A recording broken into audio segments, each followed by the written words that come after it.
Good Friday morning, everyone. John Kovach and Donald Eng in for Kate Czaplinski on this Friday, November 6th. Kate will be with you later on, helping anchor our coverage of Trumbull and New Canaan in a big FCAC football matchup with playoff implications. But first, on your coffee break, we now know the cause of death for an Easton couple whose bodies were discovered last week in Weston. There's been an overnight shooting in Bridgeport, and 2 Stratford police officers were injured in a violent crash on Thursday morning. First, though, we'll throw it to Donald Eng with a look at the weather, and spring-like, I guess, is the best way to describe it right now. Spring, balmy. It's like an unseasonably warm early April day out there. Areas of fog today, this morning, and then a slight chance of showers this afternoon after 4 p.m. Otherwise, mostly cloudy with a high getting into the mid-70s. About a 20% chance of precipitation tonight. Slight chance of showers overnight, then mostly cloudy with a low down around 54. And for tomorrow, not quite as warm. Partly sunny, temperatures dropping through the day, down to about 53 by 5 p.m., and Sunday night, 40. And Sunday, nice day, high in the mid-50s, but clear and cold. Sunday night, lows down right around freezing. So bundle up if you're going out on Sunday night. Right now, it is a foggy, misty 65 degrees outside our Shelton studios. Thanks, Don. An Easton couple whose remains were found last week in Weston, 3 months after they disappeared, died from gunshot wounds, the chief medical examiner ruled Thursday. The medical examiner found that Jeanette Navin was shot in her torso and extremities. Her husband, Jeffrey Navin, was shot in his trunk. The agency did not elaborate from those descriptions. The Easton couple disappeared August 4th. Their bodies were found last Thursday behind a vacant house on Norfield Road in Weston, just feet from the police station, the library, town hall, and a church. Police have charged their son, Kyle Navin, with murder and his girlfriend, Jennifer Valiente, with conspiracy to commit murder. Their attorneys have declined comment other than Valiente's attorney denying her involvement with the killings. Authorities say Jeanette Navin was upset about her son's drug use and behavior, and that the couple was planning to cut their son out of the will before they were murdered. Coffee break time, 11:05. Don. In Bridgeport, 3 people were shot, one fatally, last evening at the Charles Green Homes in Bridgeport. Officers responding to a report of shots fired in the area of Washington Avenue and Center Street found 2 people suffering multiple gunshot wounds. 22-year-old Miguel Arjulas of Hanover Street suffered gunshot wounds to the neck and shoulder. He was taken by ambulance to St. Vincent's Medical Center, where he was pronounced dead. He is the 16th homicide victim in Bridgeport this year. Another 22-year-old was shot in the stomach. He was taken to St. Vincent's also, where he is listed in critical condition. A third man, 21 years old, was shot in the leg and taken to St. Vincent's in a private vehicle. Arjulas was transported to St. Vincent's by ambulance. Police officers and detectives are investigating several leads, but anyone with information should contact Bridgeport Police Detective Cintrone at 203-581-5227. 2 Stratford police officers were among 3 people taken to the hospital after a violent crash on Surf Avenue in that town Thursday morning. None of the injuries are believed to be life-threatening, according to the police department's public information officer.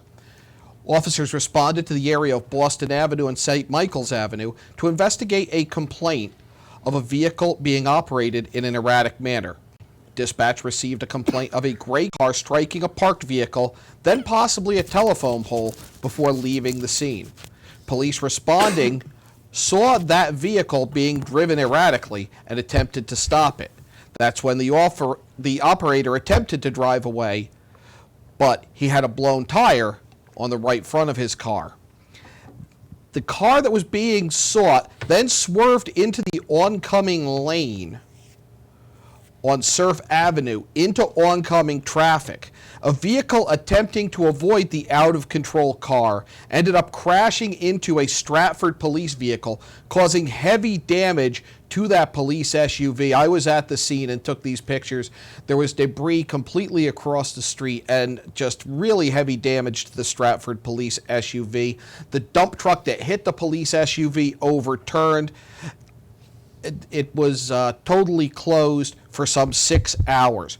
A short distance from that collision scene, the vehicle that was being sought had come to a stop on Surf Avenue. The operator, police identified as Bryce Leister, fled on foot but was apprehended by a bystander witness on Stagg Street as he ran from the scene. Leister, whose age and address were not made available, was charged with operating an unregistered motor vehicle, misuse of a marker plate, operating without insurance, and operating with a suspended license, evading responsibility, and reckless driving. That's for the original crash from which he fled. There's no word yet on additional charges related to this crash on Surf Avenue, and we'll have more on that as we receive it from Stratford Police. A former 7th grade teacher at Middlebrook School in Wilton was sentenced yesterday to 2 years probation under the state's accelerated pretrial rehabilitation program. If he successfully completes those 2 years, the charges will be cleared from his record. Dr. Timothy Leonard must have no contact with the now 15-year-old boy with whom police found him February 10th in Trumbull. The pair were together in a Jeep Cherokee in the parking lot near the Bow Tie Cinemas. Police said at the time they confirmed the two had engaged in intimate contact in the Jeep. Leonard told police he met the teen through an online dating app and that he likes college-aged boys. He denied knowing the victim was 14 and said he would not have gotten involved with him had he known his true age. Leonard was charged with risk of injury to a child, a Class C felony, and fourth-degree sexual assault, a Class A misdemeanor. He was released after posting a $10,000 bond.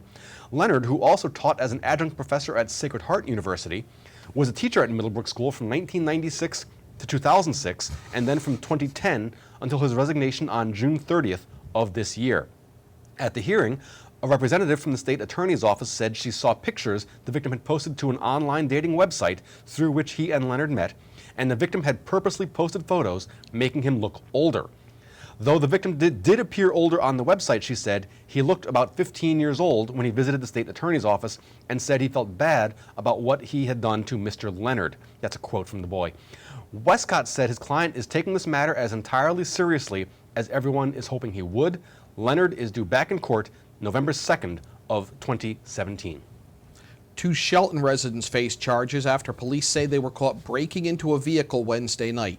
Around 10:30, Shelton police received a call after the owner of a vehicle that was parked in the municipal lot near Bridge Street returned to her car and found 2 people near the vehicle.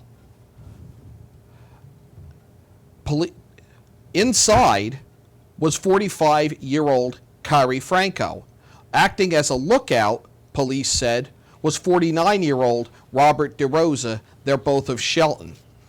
Police said the owner found Franco inside the car going through the console and glove compartments. A man, later identified as DeRosa, was acting as lookout. Franco had cash in hand, and when the owner of the vehicle demanded the cash back, Franco reportedly gave her $2, then ran away. The owner of the vehicle took off in pursuit, and bystanders intervened, helping detain both Franco and DeRosa. During this, Franco allegedly punched one of the bystanders in the lip in an attempt to escape. Shelton police responded, took custody of the two. Franco was charged with third-degree robbery, third-degree burglary, and sixth-degree larceny. She was held in lieu of a $500 bond. DeRosa was charged with conspiracy to commit third-degree robbery, conspiracy to commit third-degree burglary, conspiracy to commit sixth-degree larceny, and held on a $1,000 bond. Both appeared at State Superior Court in Derby Thursday. A 48-year-old man was arrested Wednesday facing charges related to vehicle break-ins this summer in Darien. Joel McKinnon was originally arrested by Darien police August 19th after it was determined that he had burglarized numerous vehicles in the Noroton Heights section of town. During that investigation, police say they linked him to 6 additional car burglaries on August 13th. Based on evidence from the original investigation, Darien detectives secured a warrant for McKinnon's arrest for the additional burglaries. McKinnon had remained incarcerated since his original arrest, and he was arrested again during an appearance at State Superior Court in Stamford. McKinnon was charged with an additional 6 counts of third-degree burglary and fourth-degree larceny. He remains in custody. Although he is now incarcerated, Wilton must still deal with the aftermath of Eric Von Cohorn's actions while he was a paraprofessional at Miller Driscoll School. The family of a student has filed a civil suit against both the town and the school district, alleging that Von Cohorn sexually abused a preschool student in the bathroom during the 2012-13 school year. The family, referred to as Doe in the complaint, is represented by attorney Paul Slager of Silver, Golub, and Titel in Stamford. The first count of the complaint, distributed by Slager, is against the Wilton Board of Education. It contends that the girl's mother dropped her off at school on January 2nd, 2013. Von Cohorn, according to the complaint, escorted her into the building. Shortly after, according to the complaint, Von Cohorn escorted the girl alone into a deserted bathroom inside the school where he inappropriately touched, sexually assaulted, and battered her. The suit further alleges that the girl's parents reported the incident to preschool director Dr. Fred Repczynski, referred to as principal in the suit, and that Repczynski violated his legal obligation to report the allegation to the State Department of Children and Families within 12 hours, instead waiting 4 days before making the legally mandated report. You can read more on that story at wiltonbulletin.com. Don, take a look at the weather. Right, it's about 65 degrees and cloudy, misty, foggy outside our Shelton studios right now. It's going up to a high of about 73, so a nice day. Not a lot of sun, but it will be warm out there. Slight chance of showers, mainly in the afternoon after 4 o'clock tonight. Chance of showers continue, mostly cloudy with a low of 54. And for your weekend, a partly sunny Saturday, only about 53 degrees as we return to a little bit more seasonable weather. Saturday night, partly cloudy, down to around 40, and Sunday, sunny with a high of 54, dropping down to a clear and cold 33 degrees Sunday night. That's gonna drop. That's a drop. That's noticeable. That's about a 40-degree difference from now till Sunday. We're gonna step out, take a break. When we come back, Don's gonna take a look back in history. The FCAC continues to crown champions, and a big weekend in high school football. You're watching Coffee Break on the HAN Network. When you experience a sports injury, you want to get better and fast. Coastal Ortho Express gives you direct access to orthopedic care quickly. Their physicians are fellowship trained in sports medicine at world-class universities and are also team doctors for area football teams. For specialized personal care of sports injuries, go to Coastal Ortho Express. Open Monday through Saturday in the iPark building, 761 Main Avenue in Norwalk, or coastalorthoexpress.com. Coastal Orthopedics, keeping you on the move. Darien Sport Shop is a unique store because it's a family store. A busy mom can come in with kids in tow and find everything she needs for them, and even find a dress for herself for Saturday night. And if she's in a rush, she can simply go home and order it from us that night. We'll deliver it the next day.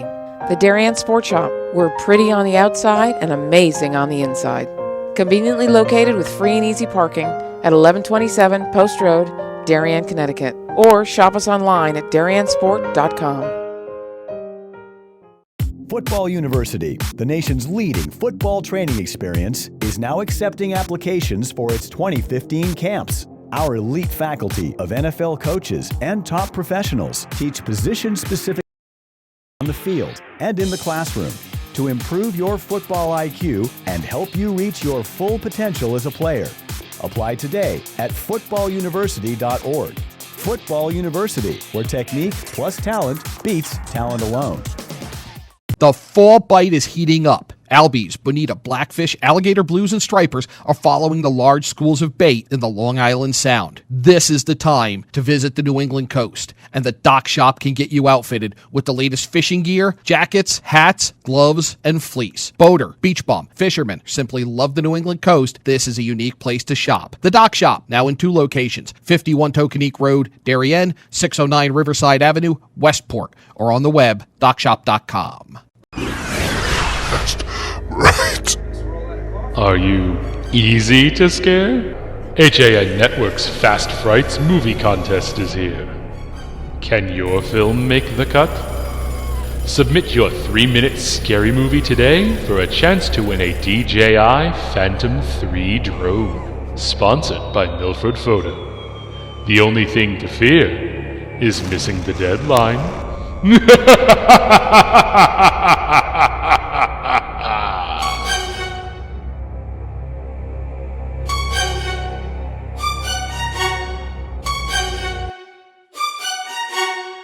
You are watching the HAN Network, and you're not alone. 102,000 viewers have enjoyed the HAN Network in just the last 6 weeks. Advertise on the network that reaches Fairfield County, Connecticut's most engaged audience. Contact Jessica Murrin, Advertising Director, at 203-273-7312 or email jessica@han.network. Welcome back to your coffee break this Friday. John Kovach and Donald Eng, we're in for Kate Czaplinski. Kate will be with you later on with FCAC Tailgate, FCAC Game Day, FCAC Football tonight, Trumbull versus New Canaan. Big playoff implications there. Don, before we look ahead at football, let's look back in history. In fact, we're looking back in history at football, all the way back actually to 1869. New Brunswick, New Jersey. Rutgers College defeats Princeton University, then known as the College of New Jersey, 6-4 in the first intercollegiate American football game. The rules were quite a bit different. Teams fielded 25 players on a side, and they essentially were trying to kick the ball forward. But it is considered rugby match than a more of rugby, but it is. They hadn't actually introduced the concept of downs yet. That was still about 30 years away. 1941, in World War II, Soviet leader Joseph Stalin addresses the country for only the second time in 19 years. He states that even though 350,000 Soviet troops had been killed in the war so far, the Germans had lost 4.5 million soldiers, and that Soviet victory was imminent. He said the U.S. had granted the Soviet Union $1 billion in loans in addition to supplying tanks and planes, and that the Soviet Union would never impose communist regimes in European countries, only liberate them. None of those claims were, how should I say this, true. 1961, Algeria. A natural gas well ignites when a pipe ruptures. The flames rose up to 800 feet in the air, and the fire burned until April 28th of 1962, when a team led by Red Adair used explosives to deprive the fire of oxygen. That is actually colloquially known as the devil's cigarette lighter. And finally, in 1995, Cleveland Browns owner Art Modell announces that he has signed a deal to relocate the team to Baltimore to then become the Baltimore Ravens. You may remember the Baltimore Colts had left the city 12 years earlier, and then the Cleveland Browns relocated to Baltimore to replace the Colts, and the Colts now in Indianapolis, and it's complicated, but there was a lot of musical franchises. A lot of movement going on. Yes, that's certainly true. I think that was also the same right when the Oilers moved to Nashville. Oilers to Nashville, Rams from Los Angeles to St. Louis. Right, the Raiders. Which was back to the Midwest because they had been in St. Louis before. Cardinals to Arizona. I think the Raiders then back to Oakland. They had been in Los Angeles, having left Oakland for Los Angeles. They were in L.A. for about 6 years. They maybe on the way back to L.A. So this will be on the test. That's your look back in history, and I am Donald Eng. All right, Don. While we're talking sports, we had another FCAC champion crowned last night. There was another FCAC champion crowned last night, and it was Darien girls field hockey with the 1-0 win over Wilton in the finals. Darien's Georgia Cassidy, MVP of the game. After a scoreless first half, Cassidy scored unassisted in the 33rd minute. Amanda Hendry with 7 saves for the Warriors. In goal for Darien, Kaylee Morrill with 3 saves in the shutout win. The FCAC Swimming Championships also held yesterday. That was at Greenwich. New Canaan wins the title with 314 points, well ahead of Ridgefield at 285, Darien at 278, Staples in 4th at 271, the host Greenwich 257, Wilton 6th at 248, the Norwalk McMahon Co-op at 167. 6 new FCAC records set during the girls swimming championship meet Thursday. The 200 medley relay went to Ridgefield, 1 minute 46.55 seconds. The 200 freestyle individual, Marcy McGuire of Ridgefield sets a new mark at 1 minute 50.07 seconds. The 50 freestyle, Shara Grinalds of Ludlow is now the standard bearer in that event, 22.97 seconds. Katie Colwell of New Canaan also broke the old FCAC mark with a time of 23.12 seconds and finished second in that same 50 freestyle race.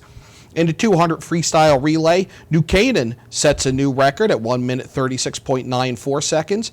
McGuire with another record in the 100-meter backstroke, 54.48 seconds. And New Canaan with another relay record, this in the 400 free, 3 minutes, 30.98 seconds. The Rams, your FCAC girls swimming champions. That's some tough luck to break the record and still not win the event. Seriously. Your schedule for this weekend is as follows. In football, of course, we start off with Trumbull at New Canaan, a game with very big playoff implications for both the FCAC and Class L and Class L. That's 7 p.m. tonight on the HAN network. Our coverage starts at 4 o'clock when Kate Czaplinski and I will have FCAC tailgate. We also have Ludlow at Central. That's a 6 p.m. start. Trinity Catholic at Stamford. That's at 6:30. Norwalk at Greenwich at 7. McMahon at Danbury, also at 7. Tomorrow with FCAC football, Ridgefield at West Hill, Ward at Darien, Staples at St. Joe's. Those are all 2 p.m. starts. Also tomorrow, the FCAC girls volleyball final, that will be at Fairfield Ludlow High School. The host Ludlow versus Darien, 4 o'clock start. That is available pay-per-view at championships.han.network live. 4 o'clock start, FCAC volleyball final, that is pay-per-view. And finally, we have the CIAC State Open cross-country meet is also tomorrow. That's at Wickham Park. The girls' race begins at 2. The boys' race at 2:45. And keep an eye on your local Hersham Acorn site as the state has announced the seedings for boys and girls soccer, field hockey, volleyball, the non-football state playoffs. Ludlow and Greenwich, a first-round matchup in boys soccer. I know a lot of people have that one circled. Circle that one on your calendar. Should be a good one. That's it for sports. That's it for sports. Let me just take a quick look at the weather. Nothing's really changed, though. We still got an overcast 65 degrees outside our Shelton studio. The temperature for today has been downgraded slightly. We're now expecting a high of about 71. They were saying 74 a little bit earlier today. Yeah, so bring your ski jacket. Fog before 1, otherwise mostly cloudy. And tonight, chance of showers continuing until about 9 p.m., then mostly cloudy with a low into the low 50s. Tomorrow, sunny, but temperatures only reaching about 53. And Sunday, sunny, high of 54, dropping into the low 30s, right around freezing on Sunday night. Thanks, Don. In other news, Reuters reported Thursday that Bass Pro Shops is in the process of securing financing for a potential offer to purchase Cabela's, arguably its biggest competitor. Bass Pro Shops will open its first Connecticut store November 18th in Bridgeport. Cabela's has a store in East Hartford already. Both parties declined requests from Reuters for comments, although reports say shares of Cabela's have risen by as much as 13% in light of the news. Interesting to watch that one and see what effect it has. Cabela's is like the happy place for me. It's the cafeteria. You just kind of go. It's just it's just kind of fun to go. It's an outing. It's destination shopping. Yeah, it is a destination. And then you have lunch. You have the barbecue duck wings at the cafe, and it's a nice day. What time will you off? I know, right? I've got to go to New Canaan. A longtime hiker is concerned that a poorly removed stone wall in Huntington State Park in Reading is cutting off a portion of the park for many users. The stone wall, which divides the original state park property from the town-owned Couch Preserve on Sunset Hill Road, appears to have been partially removed at some point in the past to make way for a trail. But as Westport resident Andre Brooks said, "You've still got to clamber over it. I've always had to back up over it." The area in question was originally part of a wall that divided the park property. The town took ownership of the Couch Preserve, and they built a path to connect the preserve and the park. Some rocks from the wall were partially removed or moved to make way for the trail, but many were left behind, creating a slippery, boulder-filled corridor. Brooks said she likes to kind of sit and back up over the wall, kind of scooch along there. Looks like a nice place to sit. She declined to demonstrate her technique for the cameras, but also in the winter, the wall is problematic for cross-country skiers who have to remove their skis and step over the wall, and also hikers who risk slipping on ice and snow-covered rocks. But so she's called the DEEP. Hasn't heard anything back. The pilot spoke on Monday afternoon, and the department said that they're aware of the wall, but had not yet figured out how to prioritize its removal. Keep an eye on that in the Reading Pilot. News out of Ridgefield that more Ridgefield High School students are taking a year off for themselves before starting college, according to the latest school district report on postgraduate experience. The report shows that 11 members of the class of 2015, which had 436 graduates, opted to take a year off before starting college or work, and that's more than in any recent year tracked. Previous year, the number taking off was only 3, which is 0.7% of that year's class of 459. Interesting. It's something I know is big over in Europe to take that year off.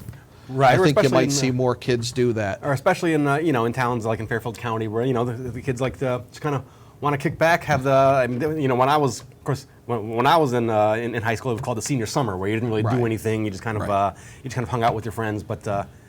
Now, those who did opt to go to your alma mater at Fairfield U had an interesting visitor the other day. Yeah, they did, actually. It was hang on a second. Yeah, police were called to the school, to the campus last Friday after a deer crashed through a window and into a conference room, according to Hearst CT Media. The buck apparently hit the window with such force it ripped off its antlers, and it was inside the conference room, bleeding and disoriented, according to the report. Police and animal control officers were able to guide the buck outside, and it started to run into nearby woods. Then it stopped and stuck its head into some bushes. After about 15 minutes, the buck remained at the site and was still disoriented with its head kind of cocked off to the side. Unfortunately, the animal had to be euthanized by police. There are a lot of there's a lot of wildlife in that area. I live not far from there. There really is, and they get disoriented. I mean, I used to see deer on the campus all the time, and there's a lot more there now than there were then. So it's it's just kind of one of the risks of living in the suburbs for us and the deer. Yes. This has been an interesting story out of New Haven this week, where police have now called off their plan for police to remove valuables from unlocked cars and take it for safekeeping to prevent burglars from getting it, this according to multiple broadcast reports. The city attorney advised New Haven police to put the trial program on hold, according to a spokesman for New Haven Mayor Tony Harp. Police were planning on piloting a program that had officers taking valuables from unlocked vehicles in the East Rock neighborhood of the Elm City. The motive behind the program was to keep valuables safe and get the message across to the community: lock your doors and don't leave valuables in your cars. They're holding off under advice from an attorney. I know the message they're trying to get out. I'm wondering about the method. About the means. That just seemed like a bad idea from the start. Just to demonstrate how susceptible you are to crime by demonstrating it. Well, what they say is that it would have been allowed under the caretaker provision in Connecticut's search and seizure laws, but residents were still concerned about it. We'll keep an eye on that. I'm wondering if it works there. Do we see it in some of our communities where car thefts are a problem? I know I saw on another news program earlier this week where they had car burglaries and somebody saying, "I never lock my car." Yeah, why would you never lock your car? Never ceases to amaze me. It is, that just seems like a spectacularly bad decision. One of our final stories here: a Monroe man will appear in court next week after Bethel police say he confessed to breaking into a home and stealing underwear. Detectives identified the suspect as 50-year-old Nelson Montalvo a few months after the March incident, and they applied for a warrant for his arrest. Police said Montalvo confessed to taking at least 5 pairs of underwear, damaging them, and then returning them. Montalvo turned himself in last Friday, was charged with 5 felony counts of third-degree burglary and 1 misdemeanor count each of 5th-degree larceny, third-degree criminal mischief, and second-degree breach of peace. He was released on a $2,500 bond, and he will appear Monday, is scheduled to appear Monday, in State Superior Court in Danbury. One more thing, if you're looking for something to do with the kids on a warm Saturday, to celebrate the red panda, Connecticut's Beardsley Zoo Saturday will allow all kids ages 3 to 11 who wear red, they'll get in for $5. So that's Connecticut's Beardsley Zoo tomorrow. That's going to do it for your coffee break. We're going to be back on at 4 o'clock. Don will be back with Kate. FCAC tailgate at 4, FCAC game day at 5, and then Trumbull at New Canaan football, 7 o'clock kickoff on the HAN network. All right, big game. If you can get out to it, we encourage you to. If you can't, or even if you can, have us on your smartphone, HAN.network. That's going to do it for your coffee break. For Don Eng, Mario Recupido, Joe Forlano, John Kovac here. Have a great Friday.